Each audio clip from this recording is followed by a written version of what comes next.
begin talking about the evil eye.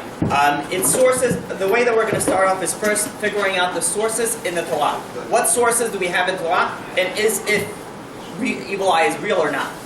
And then we're going to speak about different things that protect you from it. And then we're going to speak also about the fake stuff that don't protect you from it. And a lot of people think that it protects you from it. And then we'll end off with certain superstitions and what is real and what is not.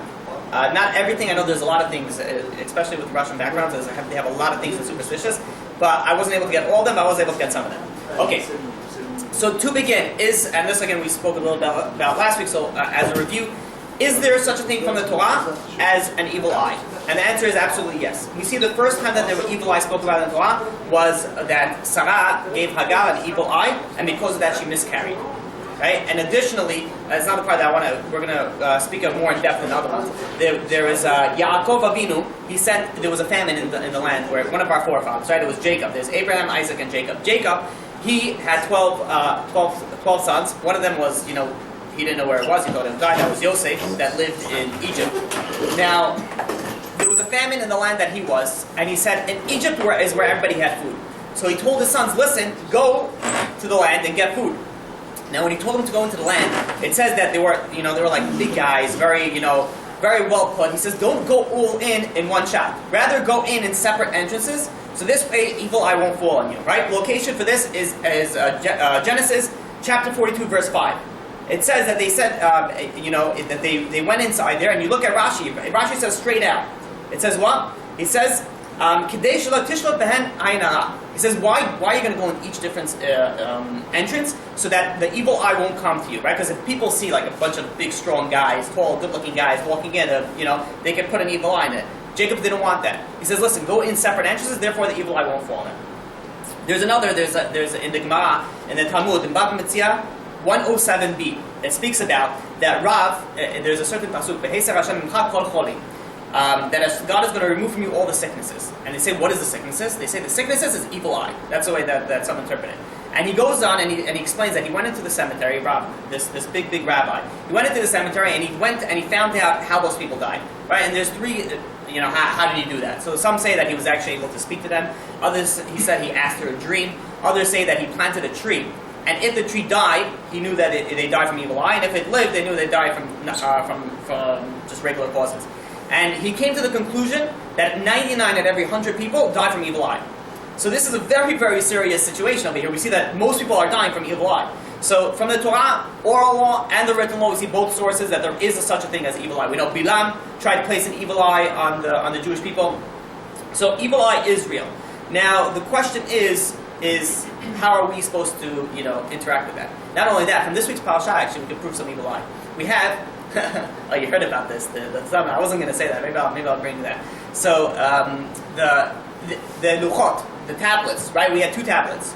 One was broken and one was survived. The one that was given first was broken. And it says in this week's Parasha, it said the first tablets was given with a big show, a big bang. You had here it was lightning and thunder, and everybody heard it. Everyone, people ran over to Bilam and say, "Hey, what's going on over here?" It says, "Oh, God's giving the Torah to the Jews." So everybody heard about it. The second Torah, it says, God says, which is in this week's Parasha, right? Exodus chapter 34, verse 3. He says, it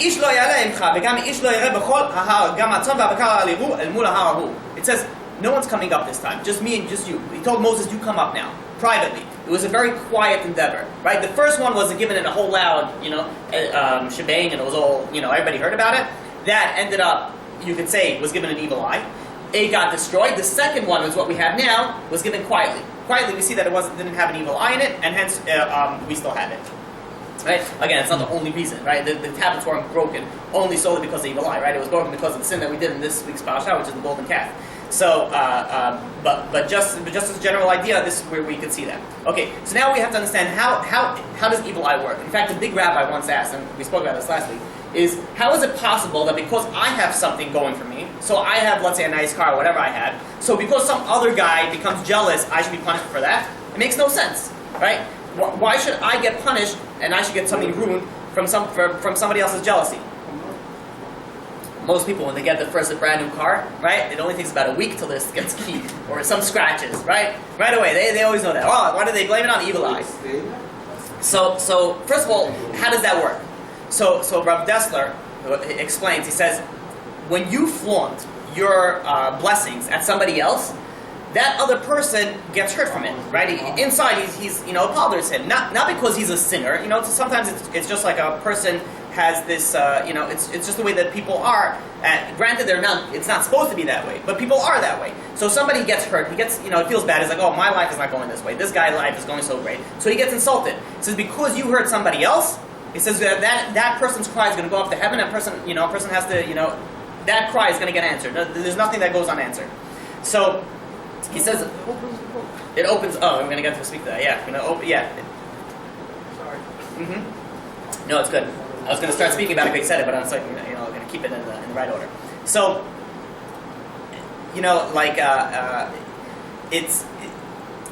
let's speak about it that way because he brought it up. So he said it opens someone's book. So how the way that it works is that Mr. A, Sam looks at Max. Max just bought a brand new Mercedes, and Sam's like, oh my God, look at this guy just bought a brand new Mercedes. He doesn't even keep Shabbat. I've been keeping Shabbat for 6 months now, right? My lease was up, and now I have to go get whatever. I don't want to say a car, because I know somebody might have a car, and someone's going to get insulted. But a car that's not a Mercedes, right, and not to that standard. And, he says, oh, look at this guy. He says, how come he has it and I don't? Right? And that, by the way, that is the definition of an evil eye. Evil eye is not necessarily that you say, how come, oh, that's a nice Mercedes, I want one like that. Right? Very clear understanding. As opposed to, how come he has that and I don't? I don't want him to have it, I want to have it. That's the definition of evil eye.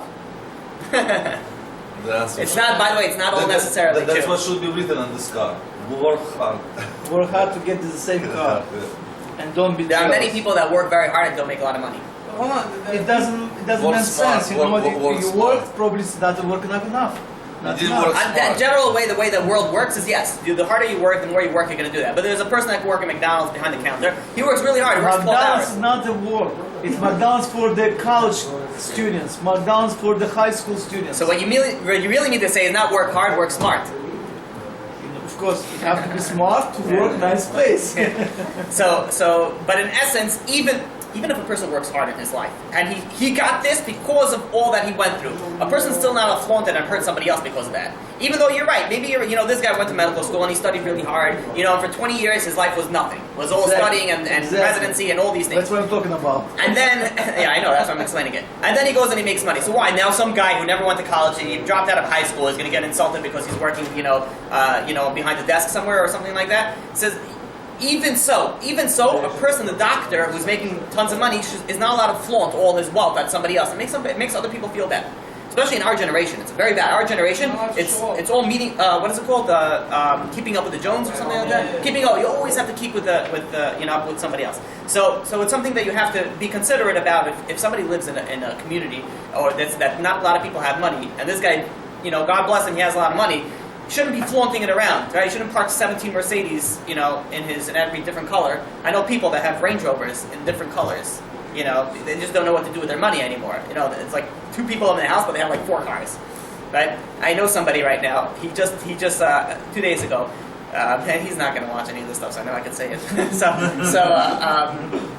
He bought a sports car just for driving in the summer. He has a car for regular driving. And then he told me, he's like, this car is just for summer drives.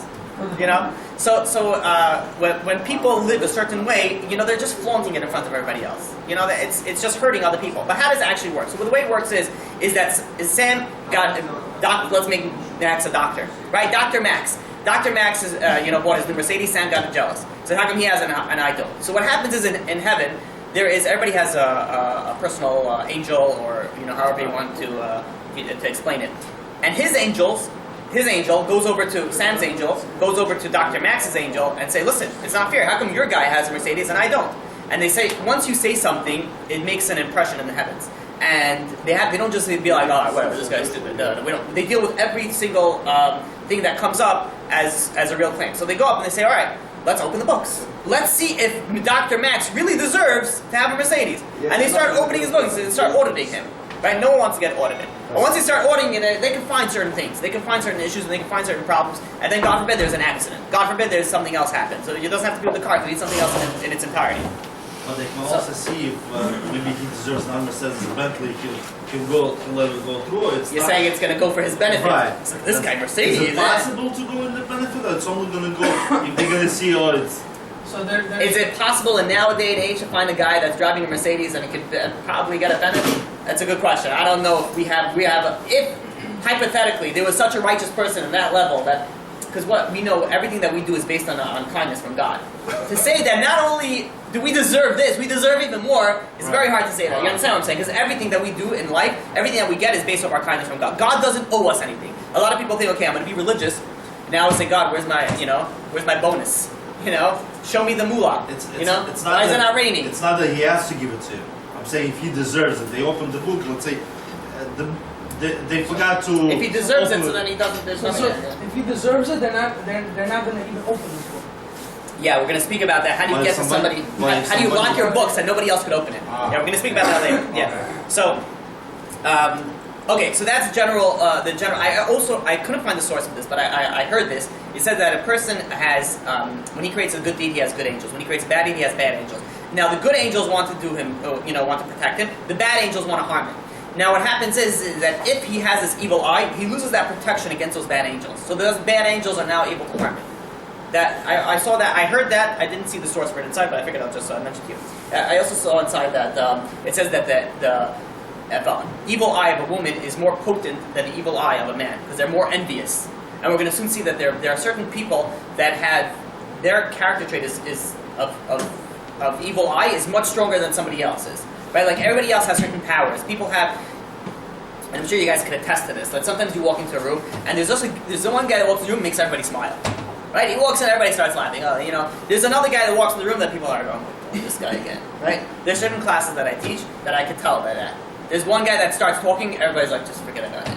Which is a very, very incorrect way to do it. If someone's asking a question, no matter how stupid it is, you have to address the question and you have to make it feel important. Otherwise, the person's never going to learn. He's not going to. Besides the fact that it's a big sin. You're insulting another guy. He says, "Oh, come on, don't worry about it. Don't worry about his question." Right? And there's another guy that walks in, everybody's laughing. And then there's another guy that walks in, you hide your wallet. Right? There are people that that they just have that face, that you don't want to deal business with them, right? I had a friend of mine that was like that. Like people always looked at him as like a shady guy. He was completely straight like an arrow. But he had like this shady way that he walked and he did stuff. That everybody was just nervous.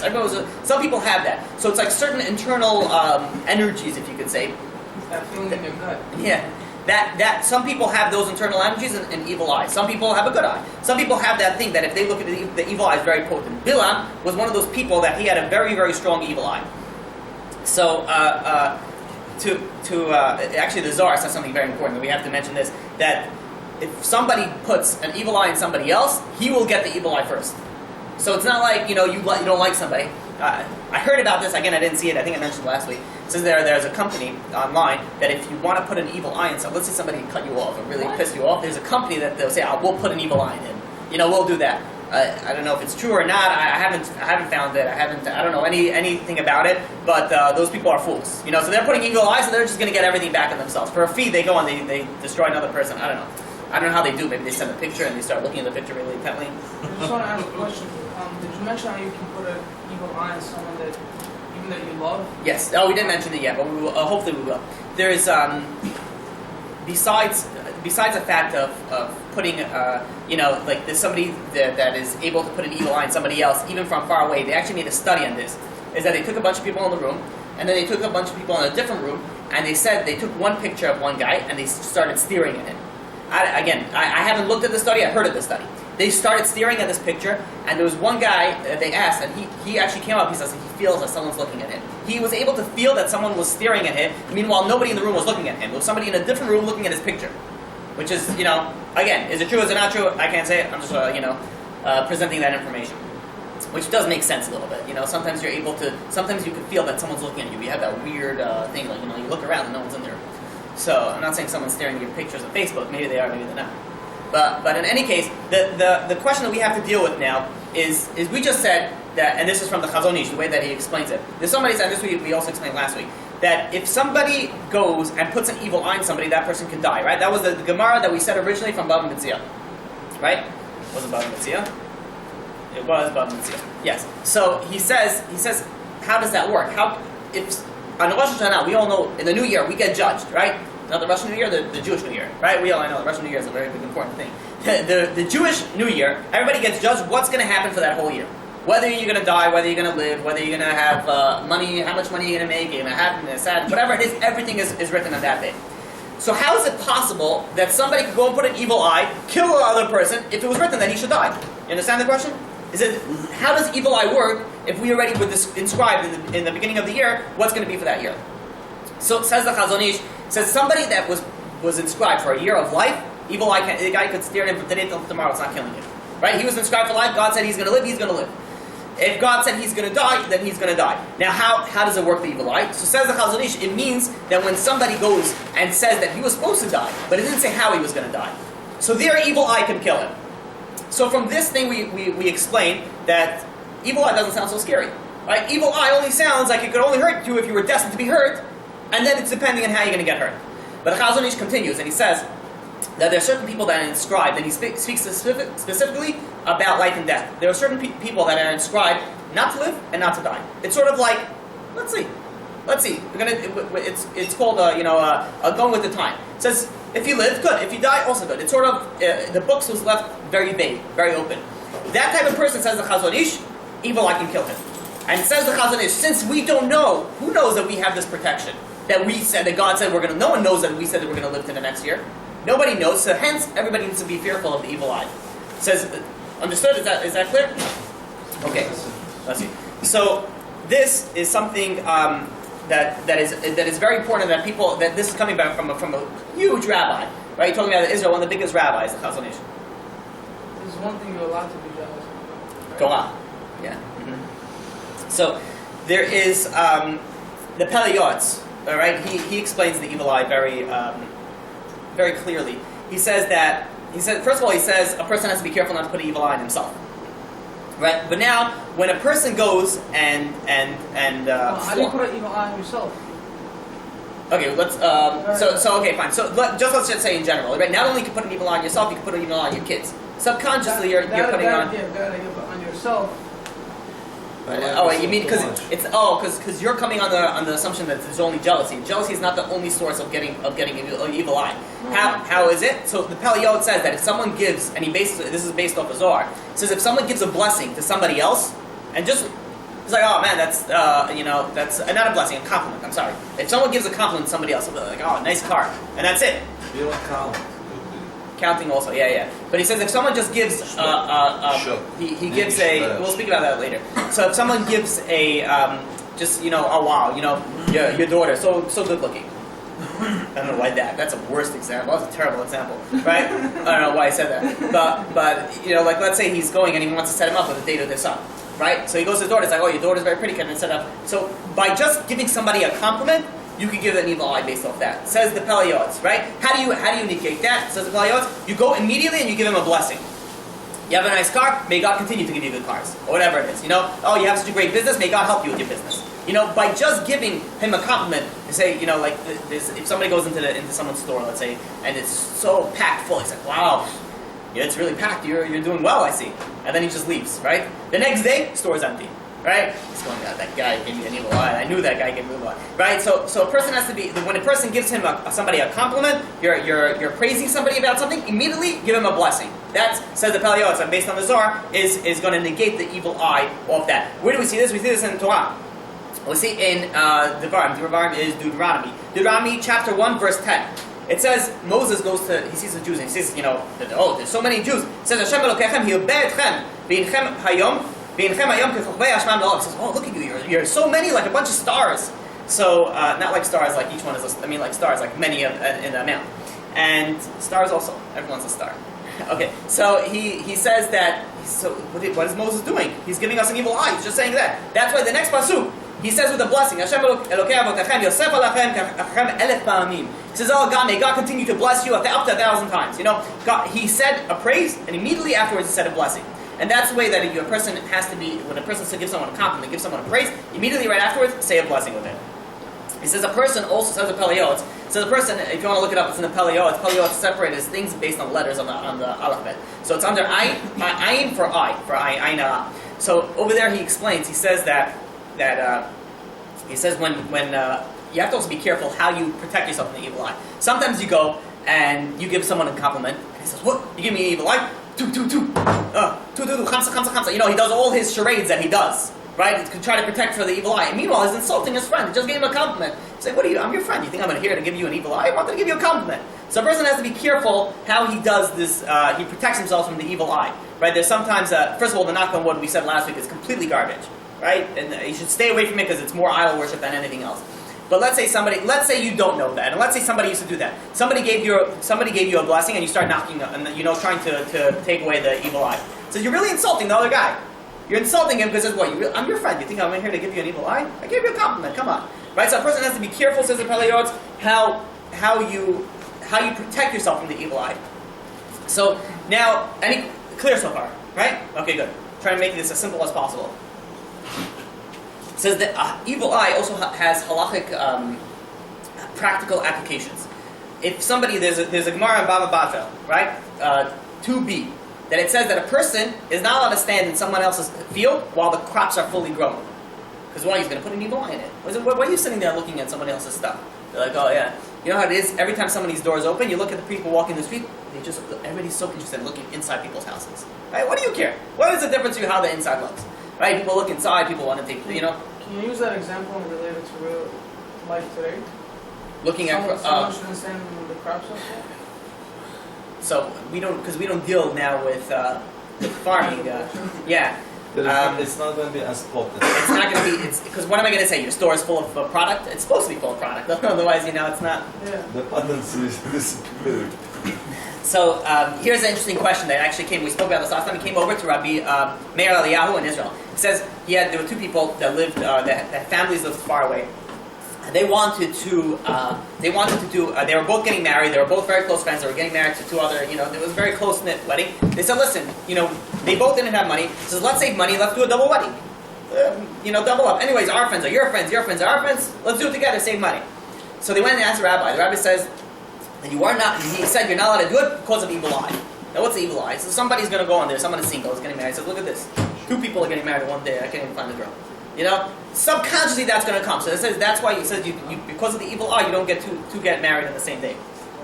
There's an additional this week in the Parasha God gave a commandment to count the Jews. Right, it's the third time that God said to count the Jews.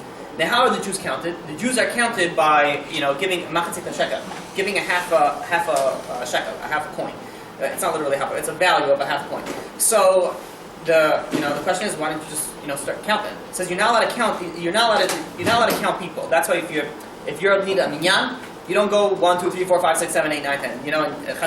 In Yiddish, they do something. You find the sentence. They found a sentence that has 10 words in it, and they count it based off those words. Or you count by the alphabet. J is Jew. 10. Oh yeah, so A, B, C, D, F. But it's also you have to be careful. You're not supposed to count. So how they used to count? They used to put a bunch of money inside, and they used to count the money. Right, and then they would count the money and they'll figure out how many Jews are going to be there. Because it says that things that are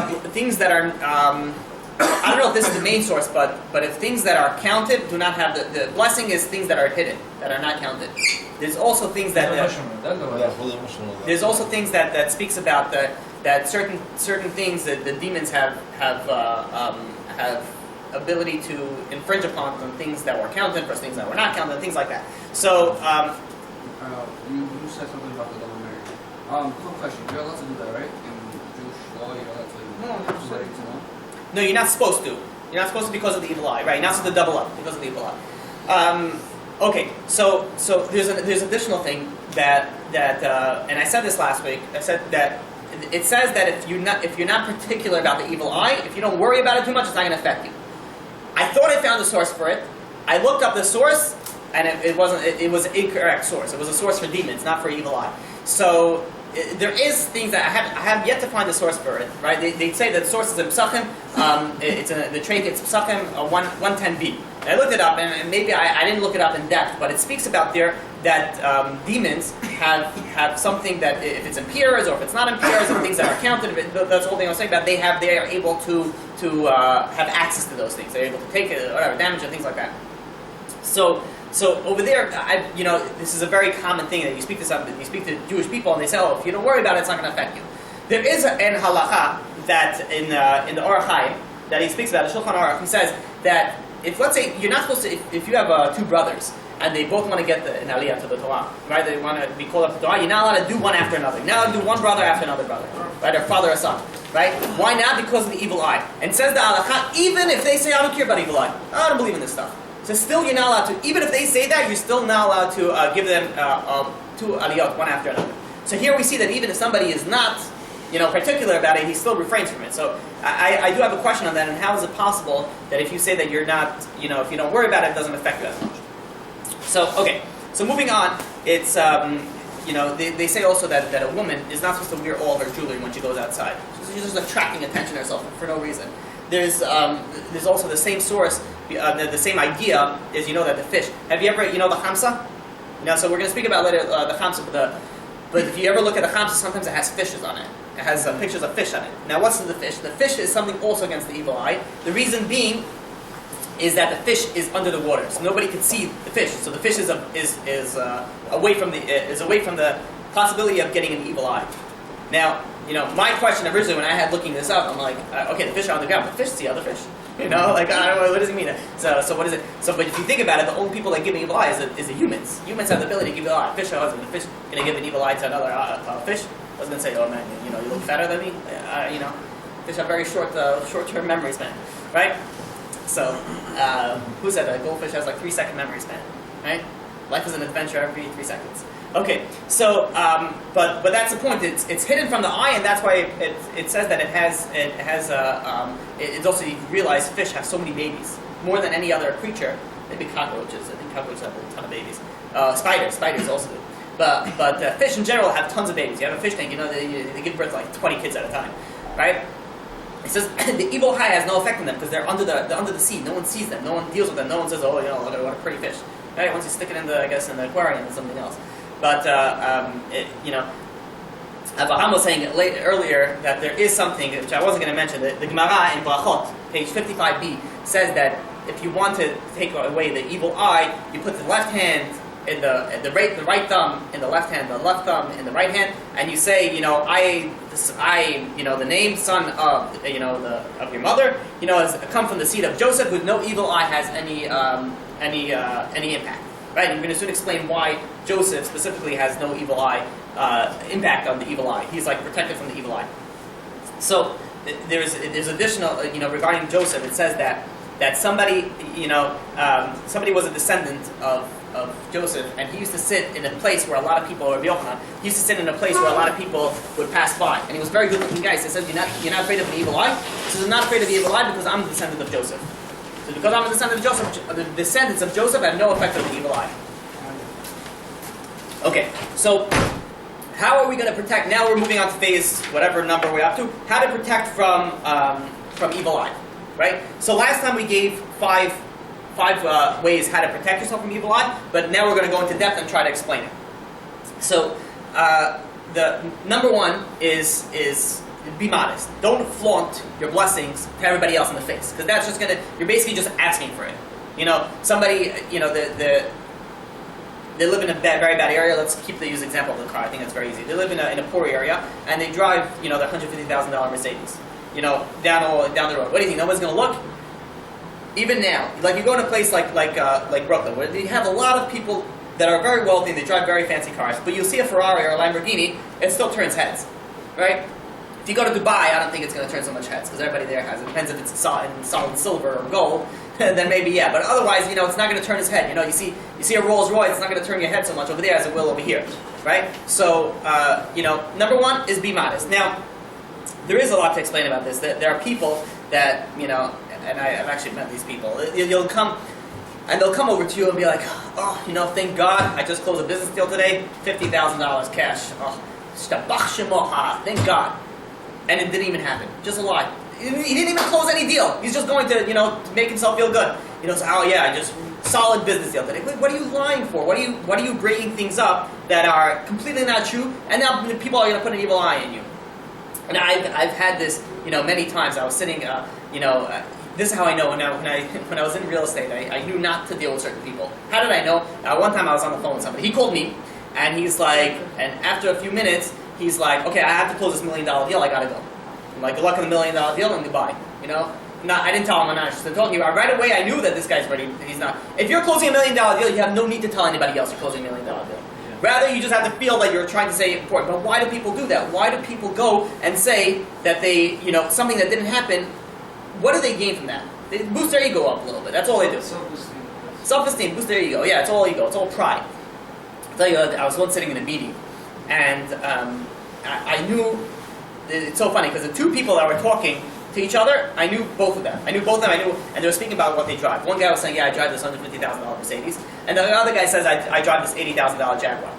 I knew both of them. Both of them did not drive even a fraction of the price of what that car costs, right? They drove a used car, old car. It was nothing. And I'm looking at them and they're spanning off and they're like, oh yeah, they're saying the horsepower and all the other specs that they're giving off. And this one's saying, oh yeah, and I paid cash for it. And it's all, I'm like saying they're shocked.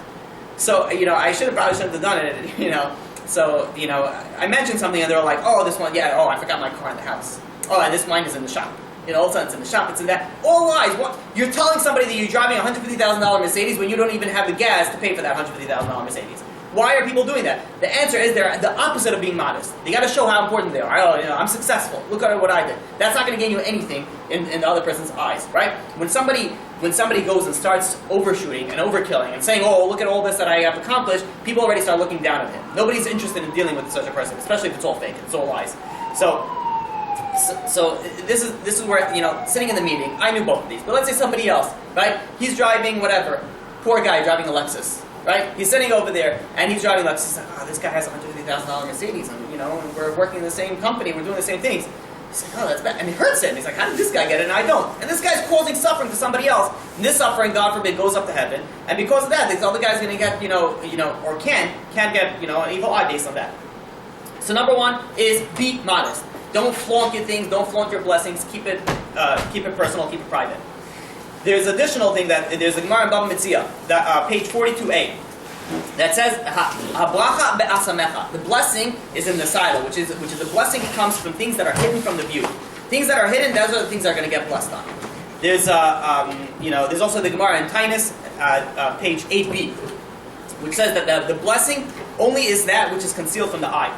He says, whereas when I'm sure you heard this blessing before, when Jacob blessed Ephraim and Menashe, which was Joseph's kids, he said the blessing was Hamalach Hagol Oti Mikol Ra Yivarech Et HaNe'arim V'Yikra Behem Shmi B'Shem Avotai Avraham V'Yitzchak V'Yigdu Larov B'Kerav Haaretz. V'Yigdu. He blessed him like fish. Why is he blessing him like fish? Weird blessing. I blessed you like a fish. What's a blessing of the fish? The answer is because the fish don't have evil eye. Give you a blessing that you like the fish that you don't have evil eye. That because they're hidden, they're modest, and they're flaunting their whatever that they have. That's number one. Moving on to number two. Number two is that a person has to be happy with what you have, right? If you're this is going to explain Yosef. We said before that Joseph, he didn't get affected with the evil eye. Why didn't he get affected with the evil eye? Because he went and he didn't get things that weren't belonging to him. The example is, if you're not familiar with the story, Joseph was a very handsome man. He was very good looking, and he was sold as a slave to this very high profile character in Egypt. And his wife was known as one of the most beautiful women at the time, wanted to seduce him. And she convinced him from today until tomorrow, proofs like I'm not really married, look at the stars. She gave him proofs, like solid proofs, saying that me and you need to be together. And still he said no. He says, you belong to my master, you don't belong to me. He says his eyes were not on something that somebody else's belonged. He got blessed, right? I mean, he was really, but from the age of 30 till 110, he basically was second to the king. He ruled the entire world. Which other Jewish king ruled for 80 years? He ruled for 80 years and he was in charge of all the money of the world. So that's why it says, I don't know if you hear the Sfaradim, if Ben Porat Yosef, the Ben Porat Yosef, Ben Porat Alei Ayin. Have you ever heard of that, Ben Porat Yosef? You know how there's like Bli Ayin Hara? Have you ever heard of that? Without an evil eye, they say? So some people say Ben Porat Yosef. Joseph, Ben Porat Yosef, Ben Porat Alei Ayin. Which means is that he was higher than the eye. He was higher than the evil eye. And hence the evil eye has no effect on him. And this is going to bring us to the fifth example where we're going to explain that if you don't give an evil eye to somebody else, that can't come onto you, right? It's going to attach the two of them. Okay, so it says, and additionally, that it says that there's a Gemara in Sota. In Sota, page 9a to 9b, actually goes on for a lot. It says that if you go for what you don't have, then even what you have, you will lose. And they bring a bunch of proof for that. It says, for example, the sota. The sota was a woman that committed an adulterous act. She cheated on her husband. So a woman that cheats on her husband, right, and got caught and yada yada, the whole, everybody found out about it and everything. She is not allowed to be with her husband anymore, and she's not allowed to marry the adulterer. She's forbidden to stay married to the husband. She has to divorce her, and she's forbidden to also marry the guy who she cheated on with. So here is we see a perfect case. You wanted to try to get something that you don't have. You're going to lose what you have, and you're not going to be able to get what you wanted. You hear that? She lost what she had. She lost her husband. She lost what she wanted, which was adultery. They were not forbidden to allow to marry her, to marry them. Additionally, you have the snake. The snake and the serpent with the first original sin with Adam and Chava. So Adam and Eve. The snake wanted to try to kill Adam so he can be with Chava. He can be with Eve. So it says that not only did he lose he was supposed to be the king of the animals. He ended up going to be the lowest, one of the cursed of the animals. He originally had legs that he was walking upright. He eventually got cut off and then he was on the ground, right? God made the separation between the Eve and the snake. They put an enmity, like a hatred between that. And now, for example, everything that the snake eats, it all tastes like soil. He can eat a gazelle, he can eat a raccoon. It all taste the same thing. So he got punished. He wanted something that he couldn't have. He lost everything that he had. This is how careful a person has to be to not want something that you don't have. I'm going to explain this. There's also coming up is Purim. Purim. There's the story with Haman. Haman. He was a very, very powerful person in the story of the Purim. He was, he was very wealthy. He had family. He had power. He had everything going for him. He had kids. He had a wife. He had everything that was going for him. One thing was not going for him. One Jew didn't bow down to him. All the Jews in the entire place, in the entire area, bowed down to him. All the non-Jews bowed down to him. There was one guy that didn't bow down to him. And that's what he couldn't stand. He's like, oh, that guy. He's like, and what did he say? He said, it's not worth it to me. Everything, if that guy doesn't bow down to me, look how high his ego went up. He went for something that he couldn't have, and ended up he lost everything. He got hung, his 10 kids got hung, he lost his power, he lost everything. He lost everything because he went for something that he can't have. And if you go look at the Gemara over there in Sotah, it brings a bunch of cases, like 5, 6, 7 cases or more, of people that they went for something that they couldn't have and they lost what they had. So that's number 2. Be happy with what you have. Go for something that you don't have. Number 3, any questions so far? We're good. Okay. Number 3 is that Rabbi Eliyahu says this in Israel. He says that evil eye, if you want to take it away, you increase in kindness, increase in chesed. Now, I said this once at a lecture, and I said, I never understood the thing, and somebody brought this up, and I think it was I don't know if it's the reason for it, but it's a nice idea. There are certain people that you're just like, oh, that guy deserves it. I'm happy that guy became a millionaire. Such a sweet guy, such a nice guy. So he does so good for the community. That guy deserves it. Sometimes that people feel like that. So this is how the guy that was sitting in the class, he explained to me. He says, maybe when you increase in kindness, everybody's going to love you. Everyone's going to love you. Everyone's going to be like, no, everyone's going to be happy for you. No one's going to put an evil eye in it. I like that explanation a lot. I don't know if it's the 100% the way the Torah means, but I like it. So that's number 3. Number 4 is probably the most potent one. Is pray. You got to pray to God. We pray to God every day after Bikot HaShachar. It says, save me from a bad person, a bad friend, right? Save me from an evil eye. It's one of the things that we actually pray for. You have to say, please save me, protect me from an evil eye. Okay, and the 5th and the last one, which is correlating to number 2, was that, and this I heard from Rabbi Zachariah Wallerstein. He says that everything is measure for measure. God works measure for measure. If you don't go and put an evil eye in somebody else, that person can't go and put an evil eye in you. So which means is that if the person never puts an evil eye in anybody else, he looks at everybody like, oh, this guy deserves his Mercedes, this guy deserves his Lexus, this guy deserves his Lamborghini, this guy deserves his Bugatti. Everybody deserves everything. He's not upset about it. He doesn't want anybody from anything from it. He's just happy for what he has, and he's happy for what the other guy has. So such a person, let's say he got, he struck rich, and he bought a Lexus. And now another guy says, oh, he puts an evil eye in him. He says, oh, how come he has it and I don't? And so they go up to heaven, picture the scenario we did before. The evil eye goes if you think about a person, not about a car, for example, right? If you're just walking on the street. What's the evil eye against a car? Like that car should be mine? No, if you're just walking and you see the, let's say, Bentley, Right. Rolls Royce, and you said, oh, nice car. Nice car, something else. And the car falls, the stone falls. But if you said, Meteorite is flying. but if you say, why this guy have Rolls Royce? Yeah. So Sorry. what Thank you the? so much. If you This is said, not my car. Not what are if you said, why this guy have this Rolls Royce? This is evil eye. Yes, yeah. So if you just say nice car, it's something else. Nice car, but then, right? but then it's a thing. Remember, we said depending if you're just giving a compliment to the car, it's nice car, it's something else. But again, you should always, if you're giving it to the person, nice car, you should always give them a blessing afterwards. But if it's just the car itself, it's a car, a nice car. You like it, it's shiny, it's nice, whatever. It's fast, it's cool. So that's something else. So okay. So all right. So the way that it works is thank you very very much. May God bless you and continue blessing you. I gotta make it worth it for him to go.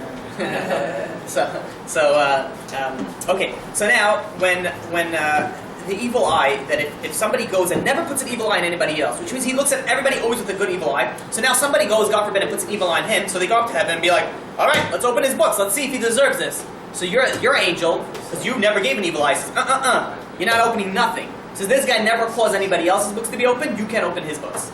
Says this guy never caused an evil eye to anybody else. Evil eye, he creates like this shield, this invisible shield. Evil eye just like deflects off it.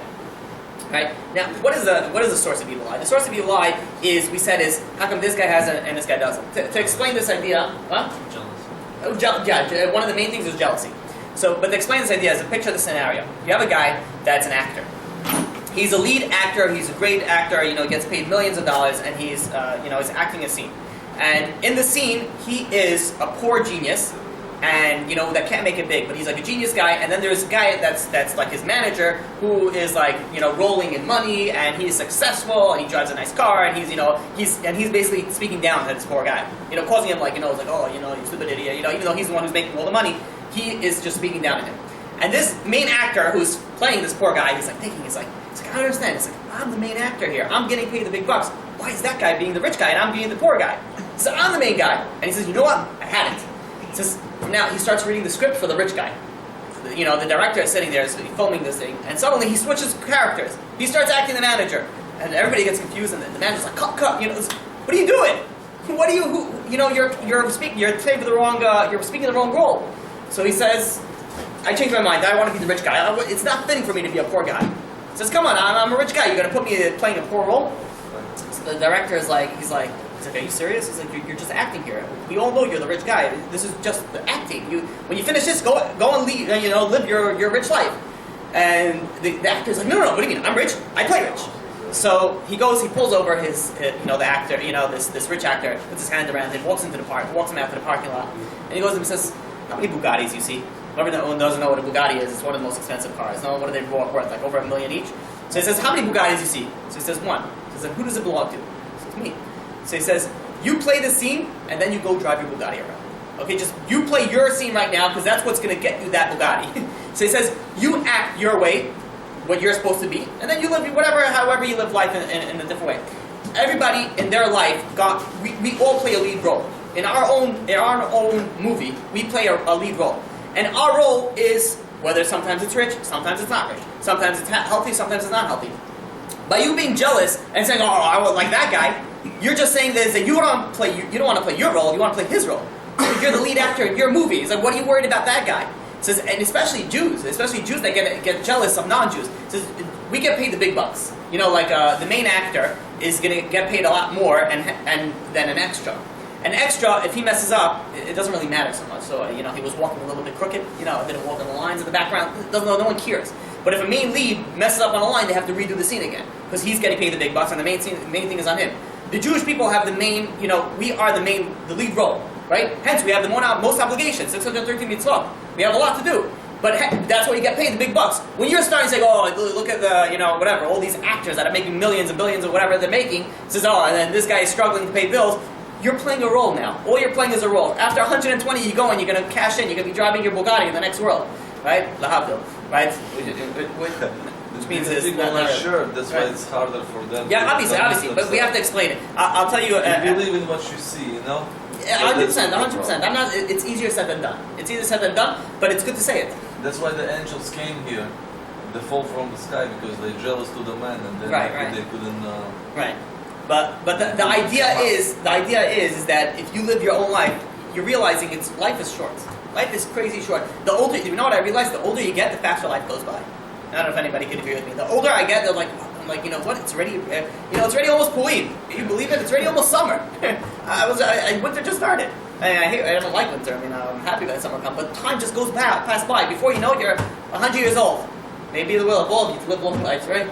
But say amen. When a person gets, what he's going to think about it in his life. There's very few things that are going to matter. Not what Lexus he was driving, 50 years ago, right? But rather the few things that are going to matter is, did he act his role? Did he know his role? Did he act the way he was supposed to act? Was he a real religious Jew? Did he act the way he was supposed to? Did he spend time with his family? Did he do yada yada yada? All those important things are the ones that you have to be focused on.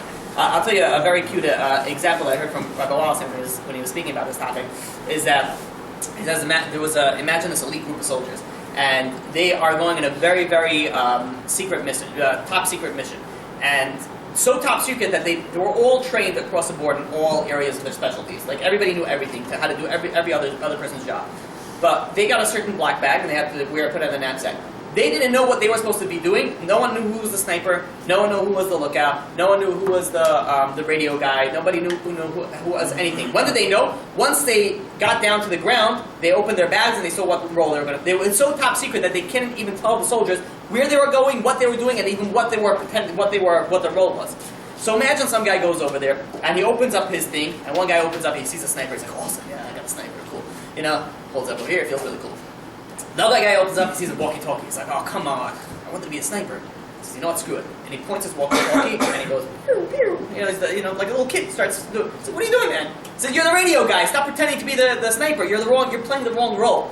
And when people are jealous, when people have this evil eye, they are playing the wrong role. They're looking at somebody else. That's not your role. It's obviously easier said than done, but once you know about it and you can think about it, then you can already, it's already easier to overcome.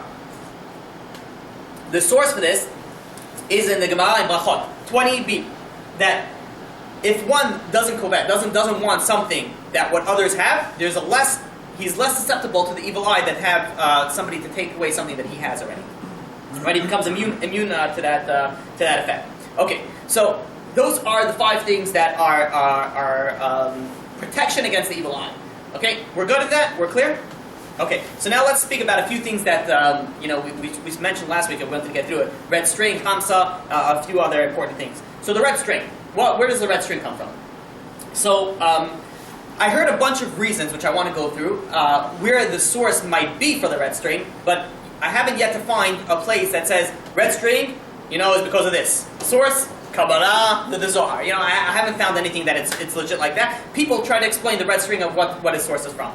So number one is that there was a certain worm, and that there was the dye that it came out like they were able to make red dye from the red thread, I should say, from this worm, and this was used to build in the Mishkan, in the sanctuary. So it was from why did they use a worm? From the lowest, it was from the lowest. The worm is like from under the ground. It's like the lowest of the low.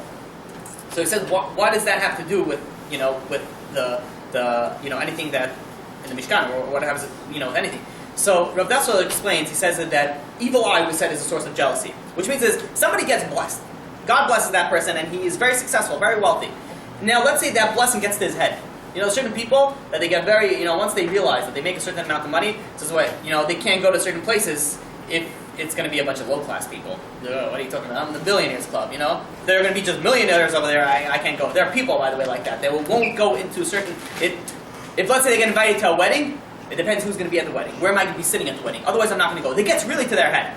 And that type of person, so his source of blessing, he's misusing it. Not only he's using it for the wrong thing. He's getting pride. He's getting haughtiness. So his source of blessing is becoming a source of destruction for him. So hence they said, okay, take this red string, make this thing that is red, what red resembles from the red string from the worm, and you're going to see the red string and then realize, it comes from the worm. Where are we all destined to come from? To the ground. We're eaten by the worms. So you'll become humble. Your pride will go, will shoot down with you. So that was one reason that I saw that each time a person looks at the red string, so not that it, a lot of people say you have the red strings protecting from other people. It says no, it's protecting from yourself. Protecting from yourself, they don't get yourself too much in the ear. And this way you're going to see it, you're going to say, okay, fine, down to the low. So that was one thing. Additionally, I saw there was in a Tosefta that it speaks about, that says, not only are you're not supposed to wear a red string, then you're not allowed to wear a red string. But it says it's called the Chayamoli. It goes in the way of the non-Jews used to wear red strings. We're actually going to see later at the end where I'm going to bring you sources that the red strings was back in Chinese and Irish and in English, folklore. They used to do this also. So the red string, he says that you're not supposed to do that. Some rabbis say red string, they don't go speak against it. I don't know if any rabbis say that actually it works. But some rabbis don't speak against it, some rabbis speak against it. That's the idea. The other thing is what we spoke about last thing is that if you see red is very attracts to the eye. So let's say somebody wants to give somebody an evil eye, not unintentionally even, but they'll see the red string, they'll be like, and they'll completely stop whatever they're thinking about and they'll look at that. That's why if you see people that walk in the street wearing flashy clothes, your eyes just looking there. The police car drives past by with lights on, your eyes somehow attracted to the lights. You can't look away like a moth. Right? You're attracted to the shiny thing. So when you're going and you're sitting and you're looking into, trying to give somebody else an evil eye, you'll see the red string will distract you, and hence the evil eye won't come to effect. Okay, we're almost finished. So there's another additional reason for the red eye. I said this last time also. the red string. So they say that they go to Rachel Imenu's, Rachel's tomb in Israel, and they walk around it 7 times, whatever they do, they say a certain prayer, and then they go and they sell this red string. So what does that have to do with why Rachel's tomb? Right? Why specifically her tomb? So it says that she was, the story that went with her, she was really supposed to marry Jacob. Right? She was one of the mothers. Her and her sister both married Jacob. Rachel and Leah both married Jacob. But Rachel, she was the one who was supposed to get married first. Now, at the last minute, her father switched it. He gave because her sister was older, so the older one marry Jacob. So now she knew that her father was going to play some sort of game, so she made codes with Jacob. Says, listen, my father might play a trick on me that I'm not going to be there. So let me tell you, let's make a code, and that way under the chuppah you'll know, because they can't see you, they're very very modest. So you'll know if it's me or not by saying the code, and I'll answer you the secret code. So her sister went, and she was going to switch it. Now she was thinking, she says, listen. So if my sister stands over there and Jacob says the code, and all of a sudden she's not going to know the code, then she's going to get embarrassed. So and she was thinking, and it was really hard for her because she was basically taking away her husband. She said no, she didn't want to embarrass her sister. She goes to her sister, and she never told. By the way, she never told her sister that he was really supposed to marry me, and now he's marrying you. She just told her, and as a matter of fact, what the codes were. Like she didn't even tell her what the code was, because the code was going to be a question. What does a man say to a woman when he comes home, on Friday? So she just said, something cool. If a man comes home to a woman on Friday, he says to his wife, he says X, Y, and Z. He says these three things. So she says, all right, weird piece of information. Well, okay. And then Jacob asked her that on the wedding day, and she says, oh, that's so weird. I just knew that. And she gives the answer. So Jacob thought, okay, I got the right one. And because of that, they ended up getting married, and Rachel lost marrying her husband, which was Jacob, for a certain amount of years. Now, or some say it was only for a week, whatever it was, but she gave basically her husband to somebody else. And throughout the entire marriage, Rachel never put it in her face and be like, oh, well, he's my husband, really, and it was just, like an accident. She never brought it up. She never put it in her face to her sister that she was really belonging to her. It says, because she never caused jealousy on herself or her sister, it says hence they go around specifically her grave, because she was the one who gave up all for her sister. She had a good eye. She was only looking for the good. So measure for measure, that's why also who was her son? Her son was Joseph. Joseph also has no effect on the evil eye. Okay, so this was also just a lesson in jealousy. Okay. So, but the main thing that a person has to realize is that a lot of people, with all these signs that we're going to soon mention, it's important to say that people go and, they're so worried about evil eye. They're so worried about all these superstition. Meanwhile, they don't keep Shabbat. They don't keep kosher. They don't do this. They don't do that. I'm like, this is the last thing that you need to worry about. You know what it says? Speaking about Shabbat, we're not going to get to speak about this week's Parasha. But let me read you what this week's Parasha speaks about Shabbat.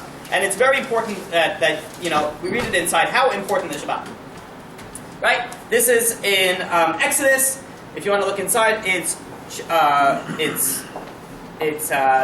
chapter 31, verse 12. It goes verse 12, and you go. It says, you speak to the children of Israel about how important it is of keeping the Shabbat, and it says, whoever desecrates the Shabbat will be put to death, and whoever for whoever does work on it, his soul shall be cut off from among his people. Let me read it to you in Hebrew. This is getting together Shabbat. Okay.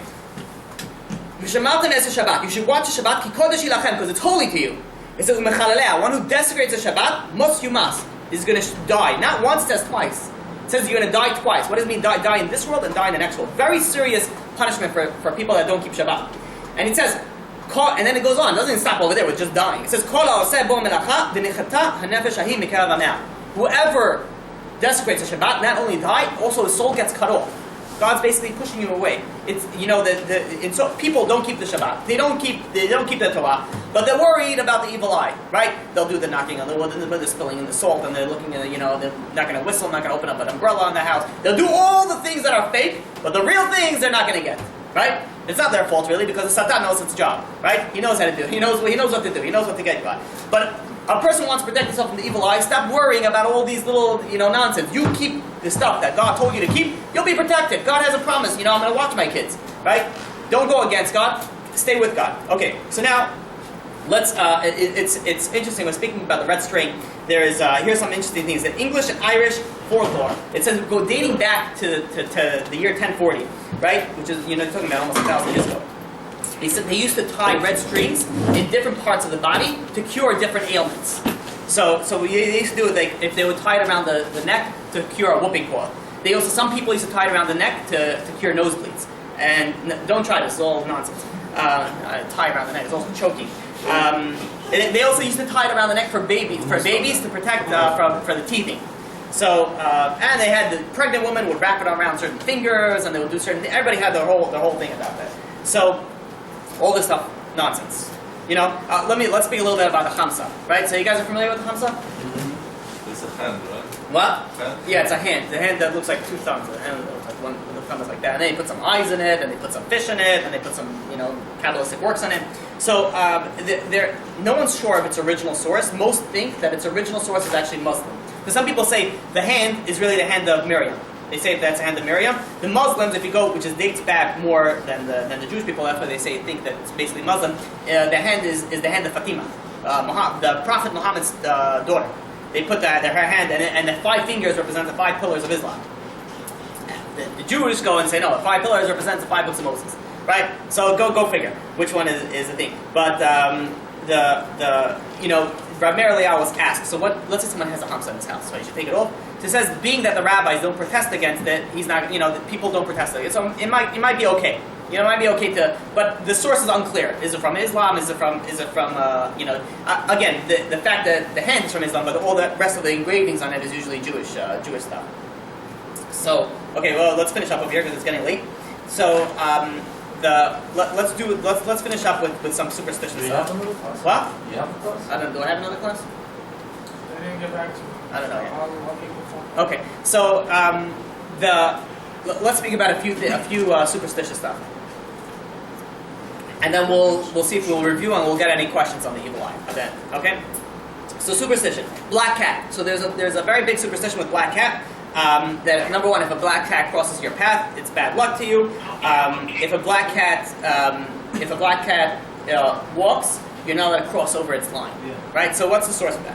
So first of all, in England and Ireland, black cat is good luck. So now somebody's got to be wrong over here. It can't be both, right? It can't be this good luck and bad luck. So what is the so let's look at the source. Where does the black cat bad luck, good luck? Where does it all come from? So in the olden days, they used to see black cat that they used to deal with it with magic. Magic, the witches and wizards used to use black cats for magic. And also the Gemara also speaks about black cat, which I'm going to tell you in a few minutes. Because they believed that it was used for witches and demons and all those superficial things. So by them, the black cat crossing you, that means that it's basically cutting your connection to God. That's where the source comes from. So if it walks ahead of you and you cross it, you're basically that connection, because of all the witchcraft and the demon and whatever it is, came from that. Your bad luck, you coming bad luck because you disconnect yourself from God. right? Now, is this true? Is this not true?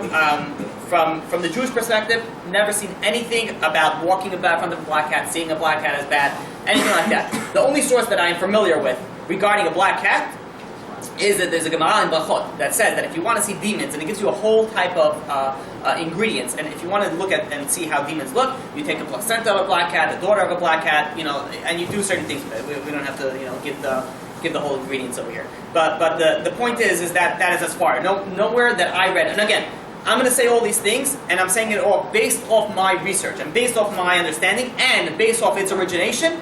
That's where I'm going to base off my things. Now, I could be wrong in it, but from my understanding, black cat, nonsense. Right? You can skip rope back and forth with black cat. Right? As far as all the research that I did, I may be wrong, but so far I've yet to see. If anybody find anything online, if you find sources in the Jewish, please let me know. I would love to hear. What do Jews think about cats? Kills mice. Yeah, the mice problem, bring the black cat. Probably do just as good as the white cat. That's about it. Okay? Broken mirror. Right? You guys have that. Don't look at a broken mirror. Bad luck for 7 years. Right? Okay, what's the source of that? For 7 years? Yeah. It's all fake. Don't worry about it. It's all fake. Let me tell you where it's come from. So, there is an ancient Greek divination called captotramancy. If I might be pronouncing it wrong. It's divination by looking through like a mirror or glass or a crystal ball. They would look through the mirror and they would see based on your reflection how your future is, right? Nonsense, all what's called. So, where did this originate from was even before mirrors, is people used to look at their reflection in the river.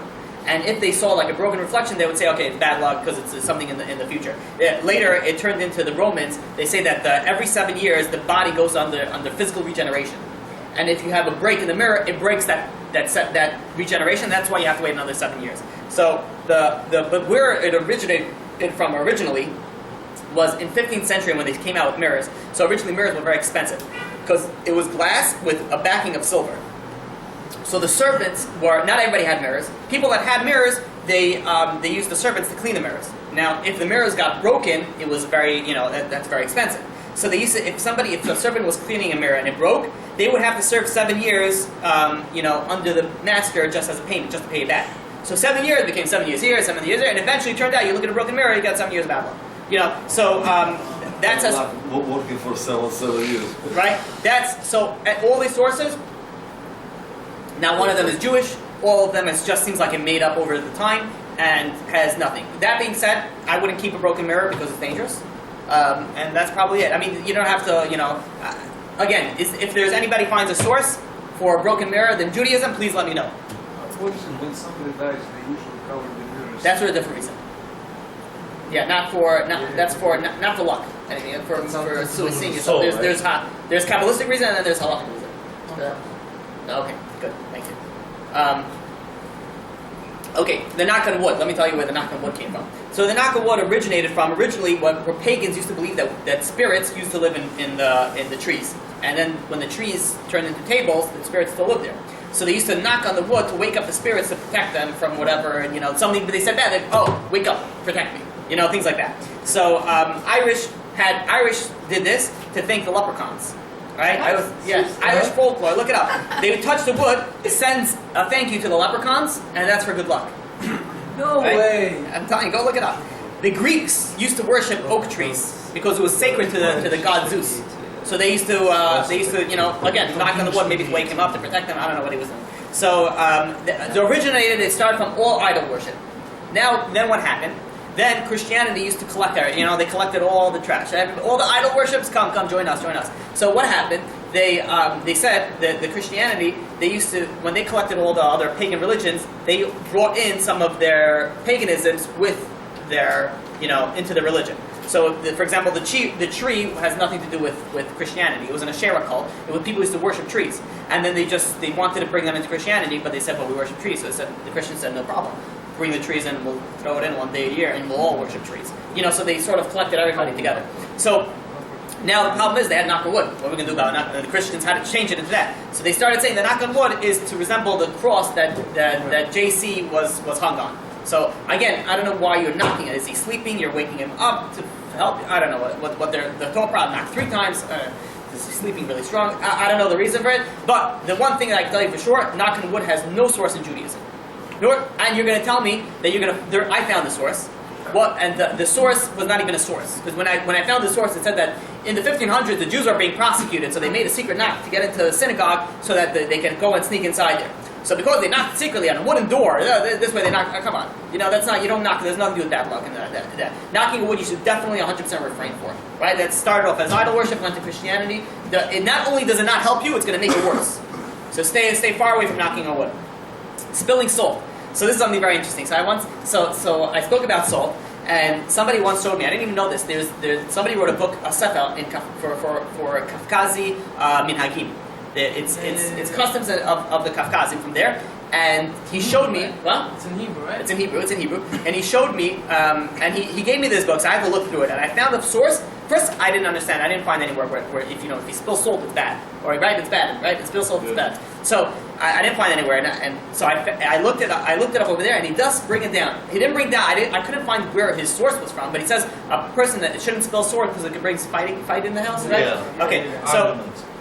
Arguments. Let me tell you where originated, where the salt went, which I found from. So there was a guy by the name of Da Vinci, and he made a painting of the 13, I don't know what they're called, gospel students, disciples, whatever they are, right? And one of them in the picture, there was one of JC's disciples that went against him. I think his name was Judah. He went against JC, and you could see because on his arm he spilled. There was salt that spilled. So in the picture that you see his salt, there was the guy who went against JC spilled the salt. So from there became so now someone who spills salt is bad luck because just like that guy went against JC, so they spilled it. So and then they do another thing. You take salt and you throw it over from your right hand, and you throw it over the left side. Yeah. Right? This is 100% Christian. So why Christian? What happened? They believe that the right side is the good side, is where the angel is.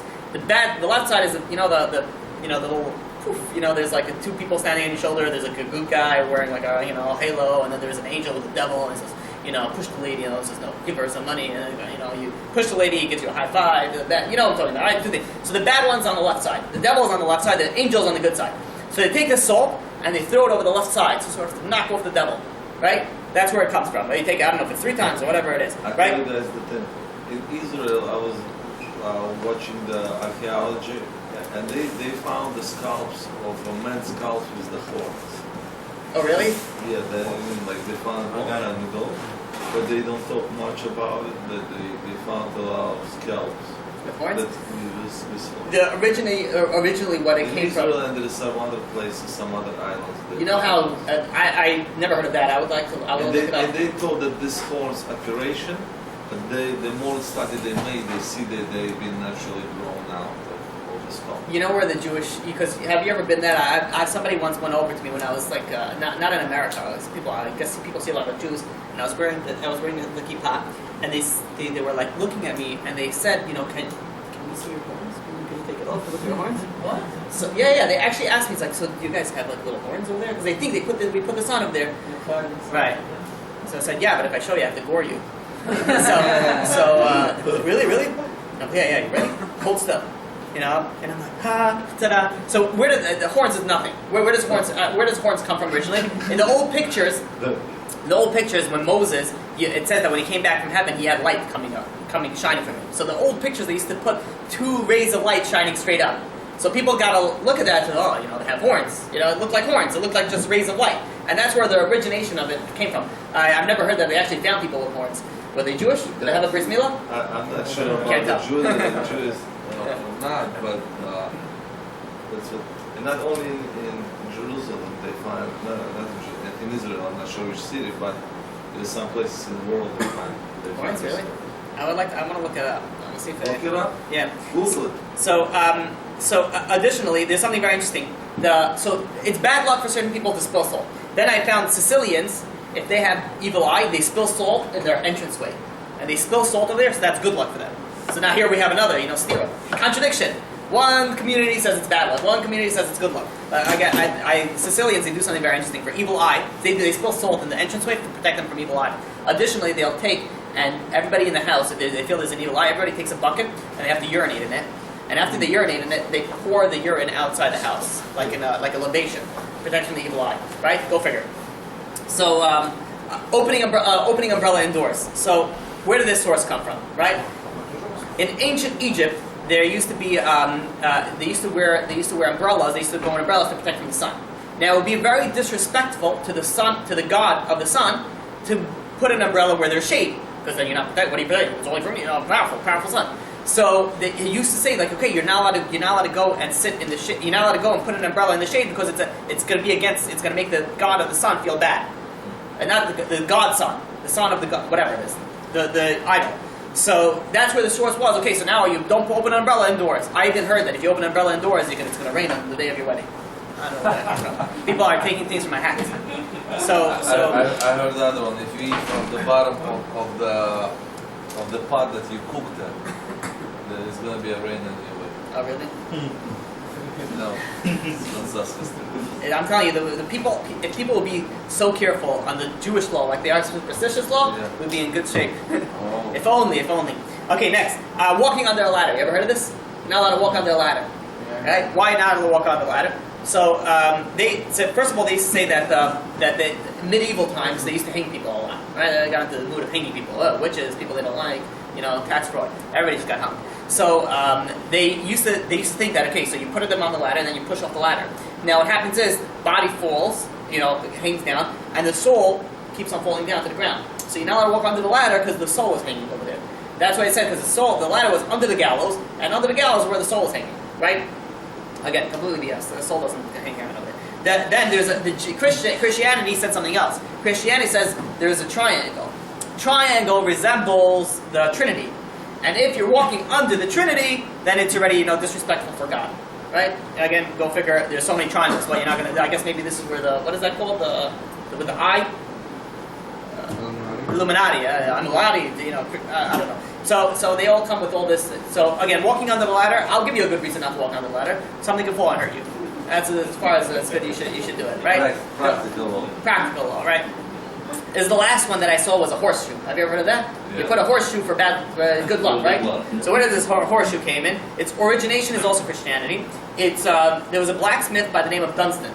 Dunstan, a devil came over to him, walked into the store one day. He's a blacksmith. He says, "Listen, I need to fix my horseshoe." I think they picture the devil with feet of a horse, right? Even though demons have that, the devil is supposed to be an angel, so I don't know exactly what their calculations were. But they said that the horseshoe, so he needed a horseshoe. I guess his shoes were from hell, maybe made it too hot and melted. He needed a new horseshoe. He came over to Dunstan's shop and he says, "Hey man, can you give me a new horseshoe?"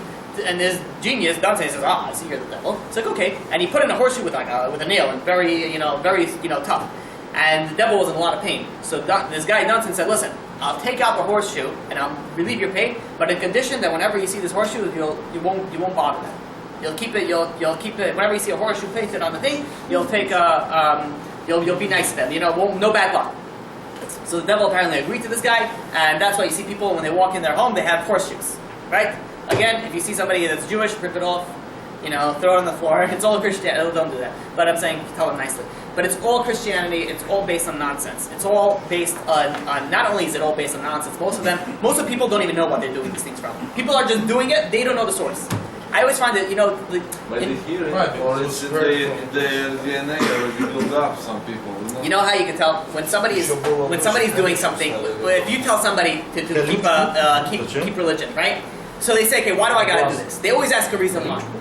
But for evil eye or all these superstitious things, no one ever asks. Whatever you say, yeah, bad luck. Nobody understands that if somebody doesn't keep Shabbat, you know how much bad luck that brings to you? You know how much bad that you can't. Karet is, even if you do tshuva, you have to go through suffering for that. For what? Because you gotta text, you gotta drive, you gotta smoke a cigarette.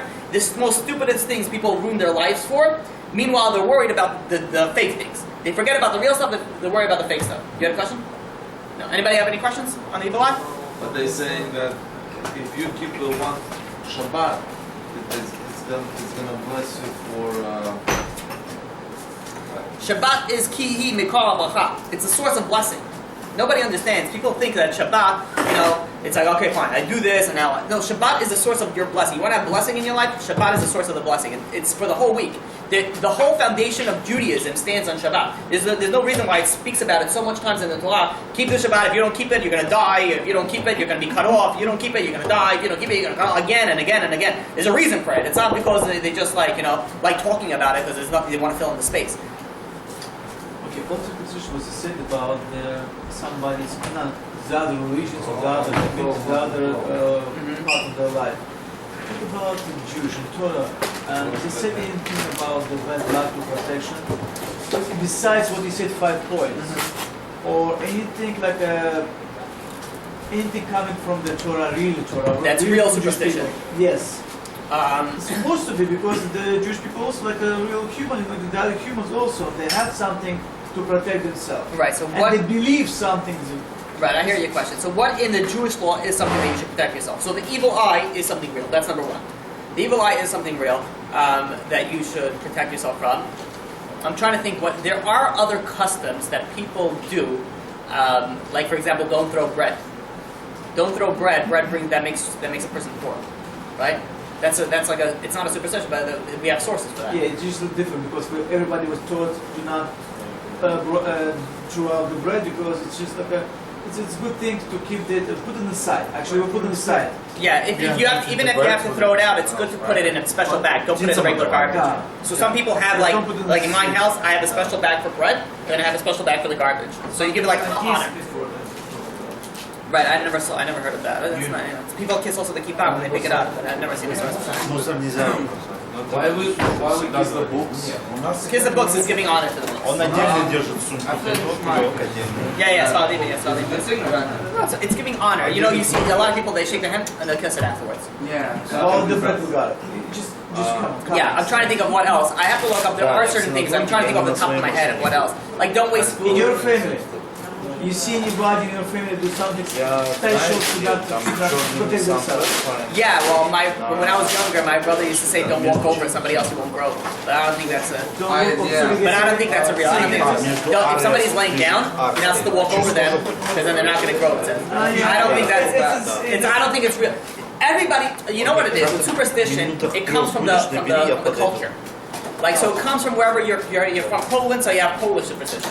You're from China, you have Chinese superstitions. You have Russian, you have Russian superstitions. You know, so all those things. The source of Judaism is not based on, you know, the superstition is not a thing to do. It's not, you know, there's a law, you have to be pure to God. Don't worry about all these nonsense. Don't worry about you be pure to God, you be good to God, you're good.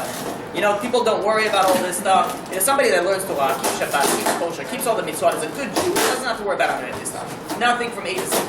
You know, that's the you know. Evil eye, yeah. So we said a source for evil eye. But again, if you're a good Jew, you don't put on evil eye on anybody else. You know. What about number 13? No, I have no idea. Number 13 is good in the Jewish league. Bar mitzvah. Yeah, I don't know. They say that in the non-Jewish thing, I think it was on Friday the 13th or something like that. They skip 13th floors also in hotels. You know, it's from 12 to 14. They skip the... Yeah, which is the 13th floor. They just don't call it 13. They call it 14. Couple of questions not related to this. Yeah. Why, when we go determine if a Jewish or not, we go by mom, by mother. Okay, very but good. when we say Isaac ben Isaac, why we go by father's name for the prayer, but we go by mother's name for everything else, for the determine if it's a Jew or not? Okay, so the two questions. Number one is, so first let's explain why is it that you're determined by your mother as opposed to your father. The most probably a popular reason is because a person cannot be 100% sure who's his father. But a person can know 100% sure who is his mother. Right, that we know, but then why we say Isaac ben Yaakov, not Isaac ben... So for the Torah you do that, but for why specifically that? Because the Shvatim, the way that you tell which tribe you're from is from your father, not from your mother. Really? Yeah, so if you're a Levi, a Kohen, or Israel, it depends on your father. Not on your mother, it depends if you're Jewish or not. Which is interesting, because in Islam law, your father is if you're Jewish, your mother doesn't matter. And so, you know, I read a story today that there was a guy who was his grandmother was was Jewish, and she married an Islamic guy. She converted to Islam. Again, a Jew cannot convert to Islam to anything else. Once a Jew, always a Jew. You die a Jew, right? There are many people who think I'm not religious, so I can drive a Shabbat. No, I mean, you're a Jew. You're going to be just like that other guy is going to get money. What if they convert to Jew? They still not Jew? No, once you convert to Judaism, you can't. There's no backseas, basically. You're stuck over here. You're a Jew. That's why they make it. You don't. When in the conversion process, it's not very. You know, how you go to Christianity. You want to be a priest. They'll sprinkle some water on you. Maybe you drink some wine and crackers. You know, you have a little tzedakah over there, and that's it. You baptize, and you're Christian, right? In the Jewish, they accept everybody very quick. In Jewish conversion, they don't just accept. It takes time. It's like, okay, you want to convert? Start learning the law. Start living in this. At first, we push them away. We don't. Why do you want to convert? There's so many laws, so many things that you got to do. We don't just say, okay, come, right? So Islam is just going to say, yeah, no problem. They'll join. If not, I'll kill you if you don't join, right? So. How do you convert? What's the conversion process? Yeah, Conversion process is you have to go to a bet. You have to go to a Jewish court, and they go through a whole thing. They test you. You have to first know all the laws. There's a Jewish court in New York? Yeah, bet you. I mean, they don't sit with robes and gravels and things like that. They sit with tea and robes. And And the it's a second practice. question I had, it sits on Shabbat. It's not carrying. What are you saying? Huh? What are you saying? Is it carrying? What's your question? Здесь или там? If you put it, if you don't put it, what do you do on Shabbat? Там You can't drive. If you drive, you just drive. What does one thing have to do with another? So it's okay. You're not being a hypocrite. You're not. No, you should do whatever you do. This is where the Satan gets you. If somebody just wakes up from, let's use a more severe example. Somebody just wakes up from a very bad, he did a very bad sin the night before. Like, use imagination, really, really bad. So he says, well, am I going to go pray now to God? I'm going to start, eating all this kosher. I'm going to start doing all these things. Come on, I'm spitting in God's face. This is where you get punished for your bad deeds and you get rewarded for your good deeds. They don't cross each other out. Just because someone's doing something bad doesn't mean he shouldn't be doing anything good. That being said, if somebody's doing a sin, doesn't mean he should take off his tzitzit. It doesn't mean that he's. Besides the fact that if you want to say, okay, there is a problem of, it's called chilul Hashem. I'm Wine or driving. whiskey? I'll take a little bit of whiskey, but just like a half, just because I'm driving. So. Special for you. You're the one who missed this. We're doing this Or already. vodka. I'll take a.